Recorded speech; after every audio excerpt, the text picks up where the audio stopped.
Hi to everybody. My name is Andrei Alexandrov. Today I will speak about a new service of the GridGain company called GridGain Nebula Managed Services. These services were created to simplify the design, deployment, and management of the GridGain and Apache Ignite solutions that can be deployed in public clouds. I've worked at the GridGain company since 2017. During that time, we have analyzed the problems of our customers that use the GridGain in public clouds. We created the best practices for deployment the GridGain there, and these practices were collected in the GridGain Nebula. As a member of the team that implemented this product, I am happy to share with you how we did it. Before we start, this talk will be especially useful for people who are going to deploy their GridGain or Apache Ignite solutions in public clouds, or for people who have already deployed their solutions. But for some reason, they see that the solutions should be optimized somehow. Okay, my talk contains three main parts. The first one will be about the benefits of using public clouds. The second one will be about the issues that our customers faced during deployment of the GridGain and Apache Ignite in public clouds. And the last one will be about how we solve these issues in GridGain Nebula. Let's start from the benefits of public clouds. So there are three reasons why people prefer public clouds. The first one is a simple host management. Every public cloud provider has its own integrations that will provide you the possibility to manage your hosts and configure it. The second one is a flexible host customization. It means that when you are going to create a new deployment in public clouds, you will have a lot of configurations, a lot of features and managed services available for you that you can use to achieve your goals. And the last one is support and deployment on remote hardware. So we will speak about these three items a little bit more detailed on next slides. Let's start from host management. When you are going to start a server on public cloud, you need to do the following steps. First of all, you need to create an account. When you create an account, you can buy a subscription to some host and get the support. Before you start, you need to configure your solution. You need to configure your host or create, for example, security groups using the integration tools that provided by cloud provider. For example, it can be some web interface, command line interface, or integration with some programmatic language like Java. After that, all that you need is start your host. As an example, we can take a look how it can be done on web interface of AWS cloud provider. You need to complete 7 steps. At the beginning, you choose some ME. After that, you configure your instance, provide some information about the storage, about the security, review all the stuff, and after that, you start the host that can be used for deployment of your GridGain, for example. Next benefit is flexible host customization. To achieve your goals, you can do the following. You can use the configurations you really require. For example, you can choose how much memory you need, how much disk space you need, how much CPU you need. So all these things can be configured for your installation, and it can really affect the performance. So yeah, in case if you need very good performance, you need to choose fast disk, for example. The next is the features. Yeah, so every public cloud provider has some features that are available for customers. For example, if you need public IP, you can enable this feature. In case if you need any DNS like Route 53 for AWC, you can use it, and a lot of other features. And the final, you can use ready-to-go solutions provided by different managed services. It can be managed services from cloud provider or from third-party companies like we. For example, in case if you need a solution that will work with big data, you probably will need for Spark, Hadoop, probably Kafka. And for example, if you choose Microsoft Azure for this, they can provide to you the following managed service. This managed service contains ready-to-go solutions. They are configured for you, and also they provide a support for you. So you will not spend your time on configuring all this stuff. Okay, about support and deployment. Let's take a look how you will deploy your solution on bare metal first, and after that we will take a look what you need to do on public cloud. On bare metal, first of all, you need your own server. So you can buy it or you can use what you have. This server also means that you need a support for it. So you need to hire admins for hardware support. In case if you are going to use any integrations like Hadoop or Spark, you need to hire a team of DevOps that will deploy and support this software. And finally, you need to hire a development team for implementing business logic. In case of public cloud, you can save your time. For example, you can just buy a subscription for some cloud hosts and get the support for them. After that, instead of DevOps team, you can use managed services that will configure the required software and provide the support for it. You still need to have a development team for implementing your business logic. And as a bonus, all cloud providers has tier hosts that can be used for development and testing. Let's suppose that from the financial point of view, these two options are equals. Yeah. Let's take a look how we can save money using a public cloud. First case is cloud hardware issues. Yeah, so it can be not cloud, sorry, hardware issues. So in case if you have these issues on your bare metal deployment, probably you need to have a backup server. In case if you don't have a backup server, it means that you need to repair your current server or buy a new server. During this period, you will have an outage for your business, and it can impact it. To avoid it, you can use clouds, and using clouds, you can just create a new server in another availability zone, for example, in case if with previous one deployment, you had some problems. After that, you just need to apply the backups for your software. For example, for grid gain, you can use snapshots. Second is a managed service team. So managed service team can provide faster support for you. And initially, the DevOps team will configure all the environment, all the software from the scratch. The managed services from other side has a huge expertise for this software.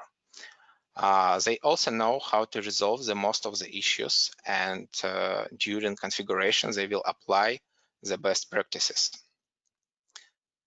So it will be faster for you and save the time. And as we know, time is money. Okay, and the last one that I want to discuss is host upgrades. Let's imagine that after 5 years, you find that this that exists a new model of the server that you're going to use. And this new model can provide you 5 times better performance. For bare metal, it will be hard to upgrade your server because you need to buy a new version. For clouds, it's pretty simple. You can just stop your current subscription and replace it to new one. So, and it will save your money. Now let's speak about the issues that our customers saw during their deployments of the GridGain and clouds. Okay, we separate all the issues in 4 groups. The first groups is security. So these groups contains the solutions of the problems that helps you to make your installation safe. It contains the network security, management of the users and their credentials, configuration of SSL and VPN, for example. We will speak about it a little bit later. The second problems that we saw is provisioning. For us, provisioning is the initial configuration of the hosts and GridGain. Very often our customers made some mistakes during configuration of the GridGain. After that, it can be very hard to solve these issues in future. To avoid this, in GridGain Nebula, we provide the best practices that we collected over the years to make these configurations good from the beginning. Also, this part of issues contains the problems that our customers saw during hosts configurations, like how many disks we need, how our directories should be mapped to these disks. We will discuss all these problems a little bit later too. The next one is the management. Management of the GridGain as it was started in public cloud. This management means that sometimes you need to do some action with GridGain or Apache Ignite to solve some issue. For example, what you need to do when your SSL certificates will be expired. So you need to do some modifications of the certificates and apply them to the hosts. We will investigate these examples and other management tasks a little bit later. And finally, the last group of the issues that is very related to previous one is monitoring. Monitoring said us how we need to monitor the problems for the system and cluster, and how we can alarm the support about these issues.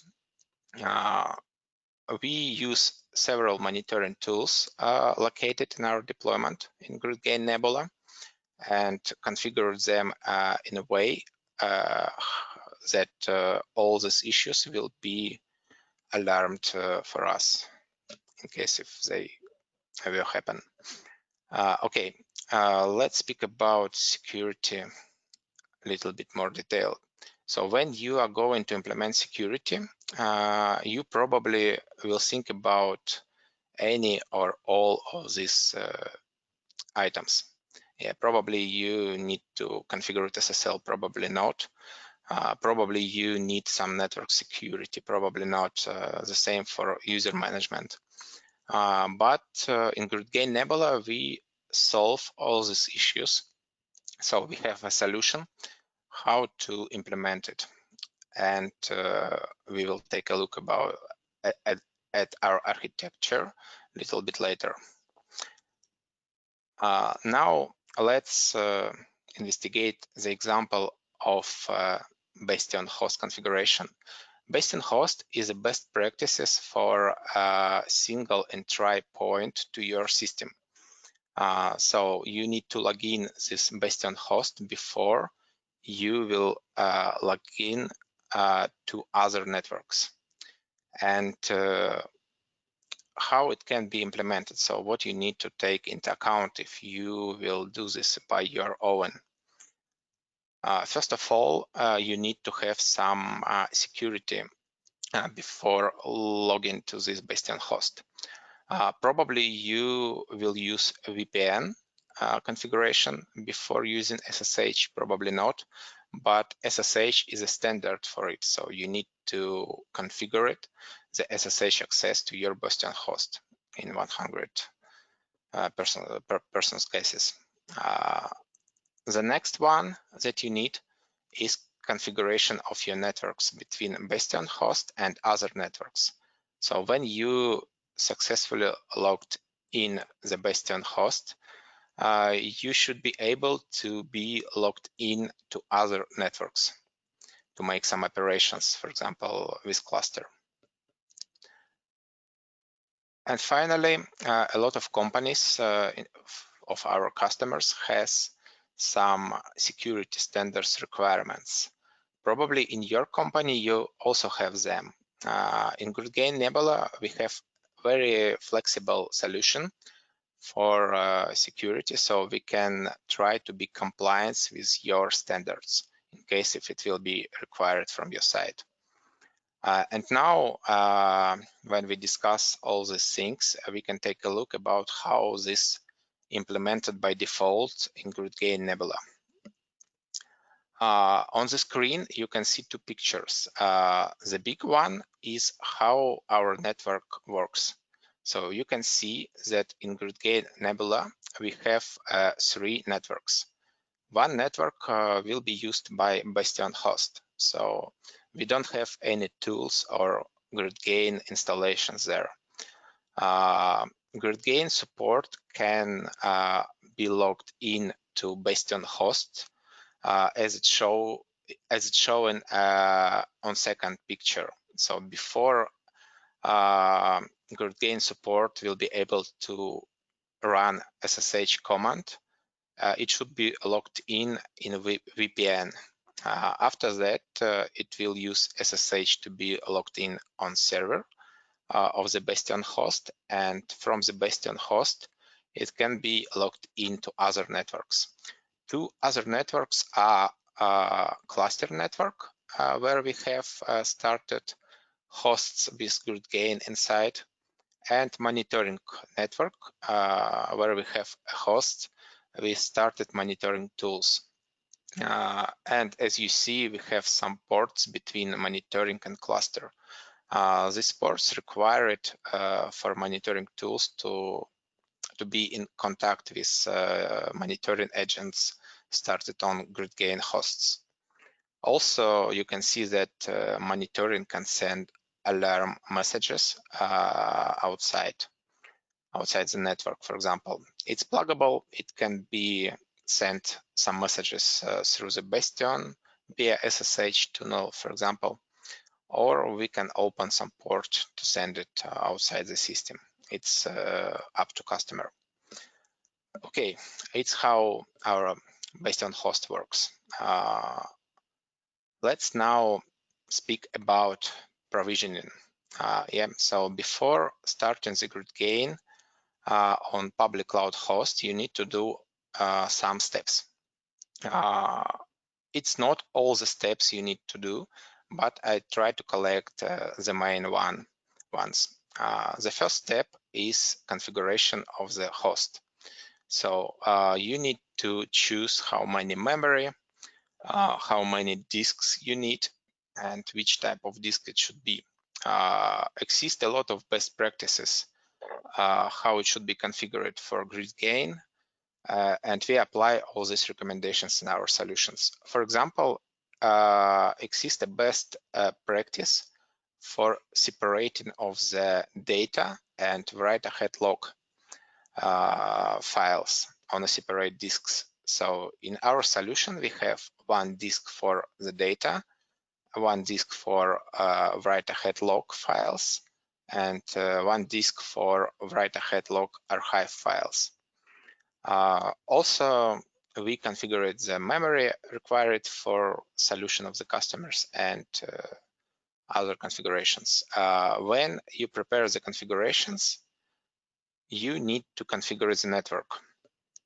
What does it mean? So you need to create security groups, for example, for your cloud provider, for your cloud. After that, you need to configure it, the subnets, which ports will be open between them. And probably you need to configure your DNS server, something else. So all that stuff are related to network. When these two configurations are ready, you need to think about the users. Yes, so you need to prepare the SSH keys. You need to load them to required nodes, and also you need to think about the user's permissions, because the following steps will require them. Prepare disks and directories. So as I said before, we need to create some disks for GridGain usage, and after that we need to prepare the directories and map some of them to correct disks. Also, you need to create a correct permissions for these directories for users that you have. For example, you can have read-write users, read-only users to work with some logs, probably some system users to run some other tools in your host. All these preparations should be done on this step.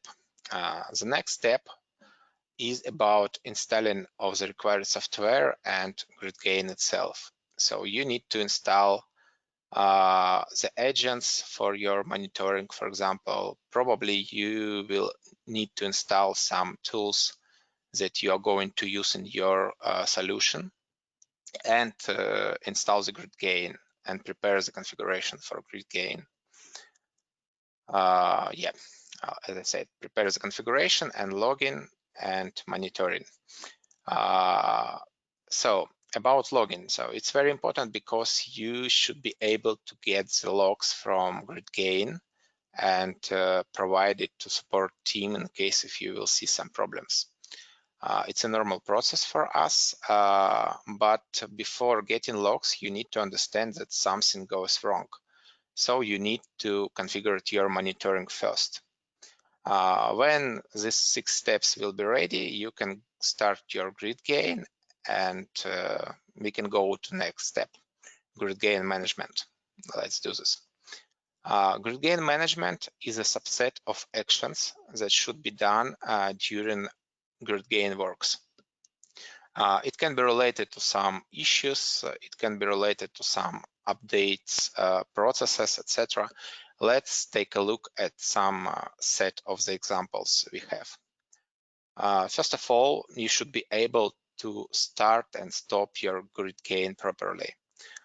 Exist a lot of best practices how it should be done. So, for example, when you stop some node and don't wait for a balance and stop another node, you can lose some of your data. Yeah, so you need to handle it. So you need to wait for a rebalance, and it can be a problem. So the logic of correct stopping and starting of the GridGain nodes is very important, and we know how to do this. The next one, getting of the logs. Yeah, so first of all, when your cluster works fine, you need to configure the log rotation, because otherwise you need to think how to store your logs. And when you prepare the correct log configuration, you prepare the log rotation, you need to think how to get these logs from all the hosts. The simple way is to get it via SSH, for example, but in case if you will have a lot of hosts and for some reason you have a different location for your logs on this host, it can be a problem. The next one is upgrading. Yeah, so GridGain, as any commercial tool, has different versions. And after some time, some versions becomes out of support because it's pretty old and you need to upgrade it. During this upgrade, you need to take into account that between old version and new one, some functionality can be changed, and it will require some additional steps from customer to do this rolling upgrade properly. We know all these requirements, but our customers very often forget about them. And it can be a reason of different problems with this process. So using GridGain Nebula, we will think about how to upgrade your solution. The next one is configuration changing. So it can be pretty simple for you. So you can just change the configuration and apply it to the server and restart it. But for GridGain, it can be a little bit different because GridGain is a very complex system. And for example, you can't just change the configuration of the cache on one node and apply it to other nodes because this cache was already started in your cluster. And before changing the configuration of the cache, in some cases, you need to recreate it. So you need to think how to backup your data, how to apply this data after upgrade, and do some other steps. In Nebula, we will think about it because we provide the support. The next example is pretty simple. It's related to SSL certificates. So you need to think how you will upgrade the SSL certificates or some other stuff that can be upgraded. And for example, in case if you use ultimate version of the GridGain, you can think about how you will work with snapshots. So you need to think where the snapshots will be stored, because you can get out of disk space problems in case if the snapshots will be saved on the same disk and will not be moved to some remote storage. To avoid this problem, you need to think how it should be implemented. And a lot of other tasks that I don't have time to discuss today. Let's take a look at updating of the, Okay, let's take a look about how it can be implemented first. For example, we have 5 nodes.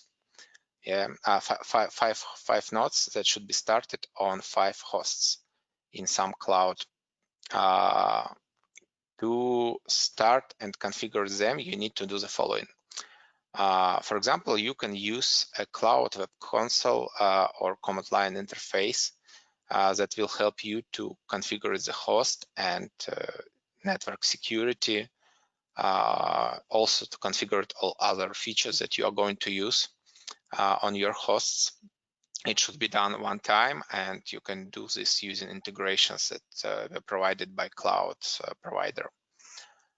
After that, using SSH, you can make a provisioning for your hosts. So you can install required packages, create the users, think about the directories and other stuff. For example, using SCP, you can copy GridGain binaries to these hosts. And after that, you can use SSH to manage the cluster. For example, you can use SSH for GridGain start. Also, you can use SSH for other commands. And in case if you have 5 hosts, you need to repeat these steps except first n times for every host. So, and it's okay, but in case if you have 100 steps and 100 hosts, it can be very difficult. So you need to implement some automation for this solution, and this automation should work properly. So you need to test it, spend a lot of time to make it ready to go. In GridGain Nebula, we also use automation. The tool that we use is named Ansible. How Ansible works. Ansible can implement some action that will do some logic on a remote host. Yeah, it names Ansible role. After that, these Ansible roles can be grouped into a chain that will be executed one by one on remote host, and this chain names Ansible playbook. And when this chain executed, it can be executed on one or several hosts in parallel or one by one on every host. That's how it works, yeah, and that's how we use this tool in GridGain Nebula. You can read more about Ansible using this documentation link. It's open source, I guess. Okay, let's take a look at how we can implement using Ansible the following task. So how we will update our SSL certificates after monitoring alarm, for example. So it should contain 4 steps. First step is copying of this new certificate to the cluster host. Next stage is stopping of the GridGain node. When you stop the node, you can replace the old certificate and start the GridGain node. So it's pretty simple. Yeah, so simple 4 steps. But as we spoke about it before, we can just stop in parallel a lot of GridGain nodes because we need to wait for a balance. Otherwise, it can be a reason of data loss, and data loss can be a problem for your business. So how it can be implemented via Ansible? Exist 2 cases. First case is pretty safe, but it can be a little bit slow in case if you have a lot of nodes, because it will be executed one by one on every node. In this case, task is an Ansible role that contains 4 tasks that we see on the previous slide, this one. And they will be executed on node 1 first. After that, they will be executed on node 2, node 3, and etc. And before completing of the execution on node 1, execution on node 2 will not be started. That's why this case is pretty safe.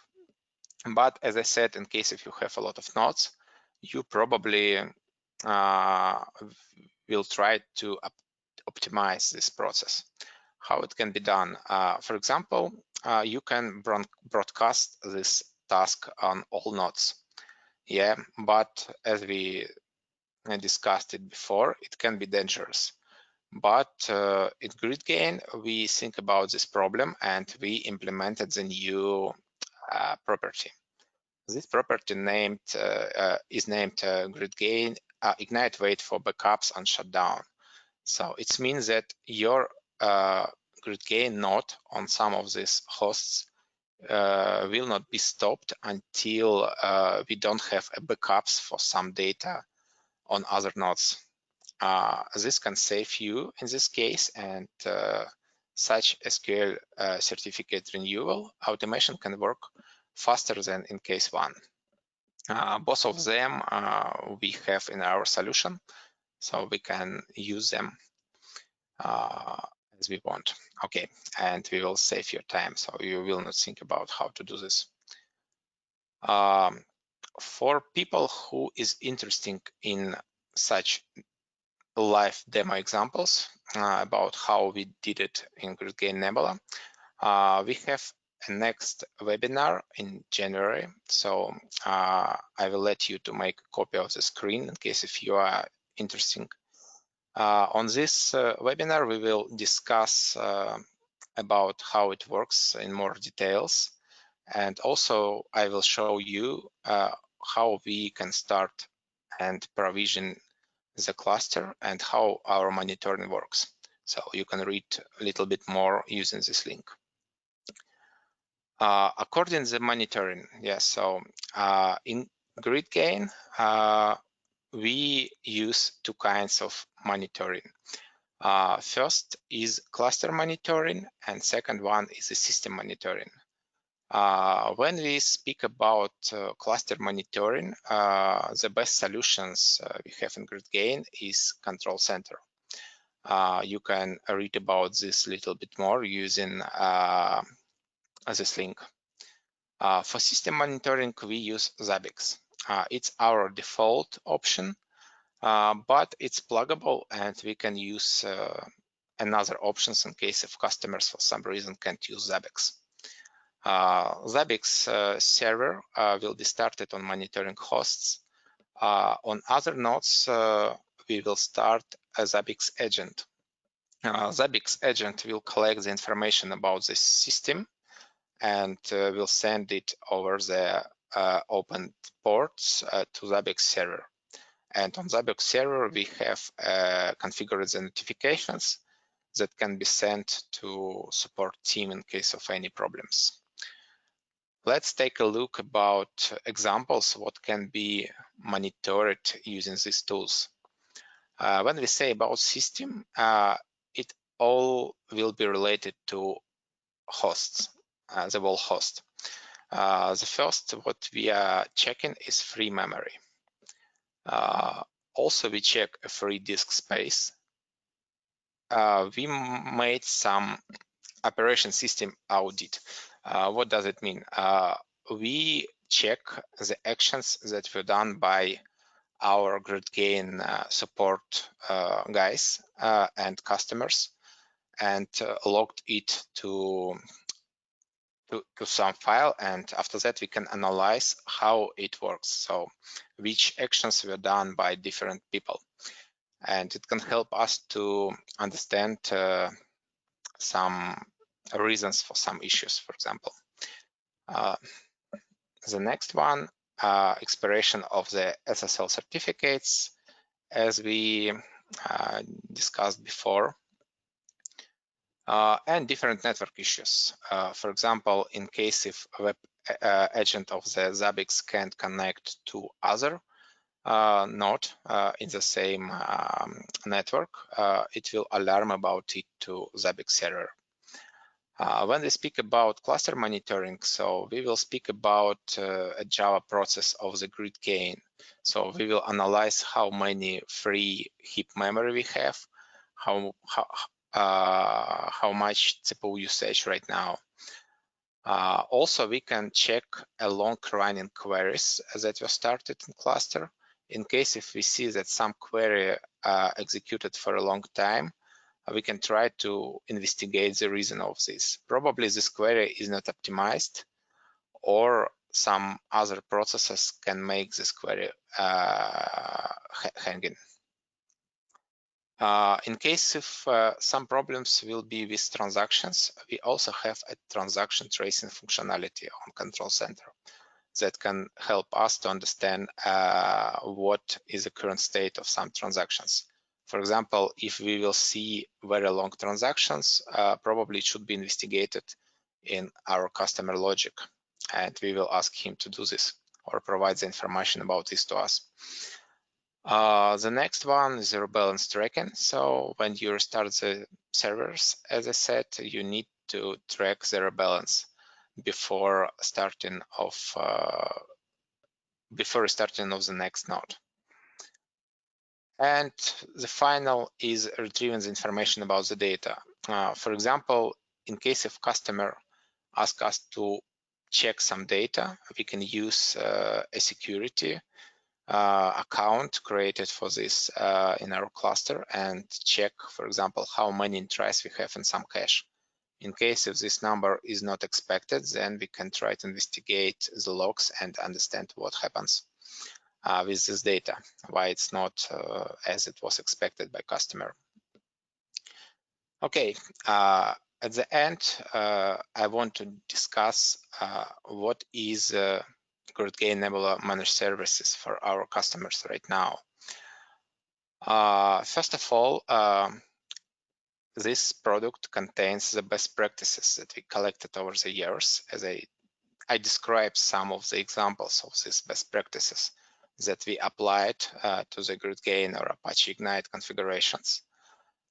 Also, we can make automation of deployment and management processes instead of you. So in this case, you will not spend your time and you will not need a dedicated development team for these purposes. From the GridGain side, also will be provided a dedicated support team that will contain of persons who works in GridGain for a long time, and these persons will have a huge expertise in GridGain or Apache Ignite, and it can mean that you will get faster resolutions of a lot of issues. And also, as you see before, we provided the extensive monitoring and alarm notifications. So, because very often our customers understand that something goes wrong too late, and it can mean that some production outage happens. Using GridGain Enable service, this is not possible because we will monitor it every time, and any alarm notifications will be investigated. All that you need to do is to implement the business logic. In case if you are interested in this service, you can visit the following managed service documentation link and contact the persons who can be in this link. Now I think I'm done, so I can answer on your questions if you have them. Okay, Terry. So. Okay, Andre, thank you. Again, if you have questions, please put them in the questions panel in your GoToWebinar control panel. But first questions is here on the slide you're talking about best practices collect over the years. How long has company been providing these types of services? Yeah, so we developed this service 2 years, and a lot of our customers use GridGain on different clouds. So what we did, we provide the support for them. At the beginning, you see that I worked in customer solutions team. So we provide the support for these customers, and after that, we collect the problems we see. We collect them and solve. So after 2 years, we had a huge number of problems that we saw before, and now we just provide the solutions of these problems in our service. So all these optimizations will be applied before you start your business logic. There we go. Okay, everybody, thank you for attending this session. The next sessions start in about 15 minutes. Have a good rest of the conference. Thank you. Bye. Okay, thank you. Bye.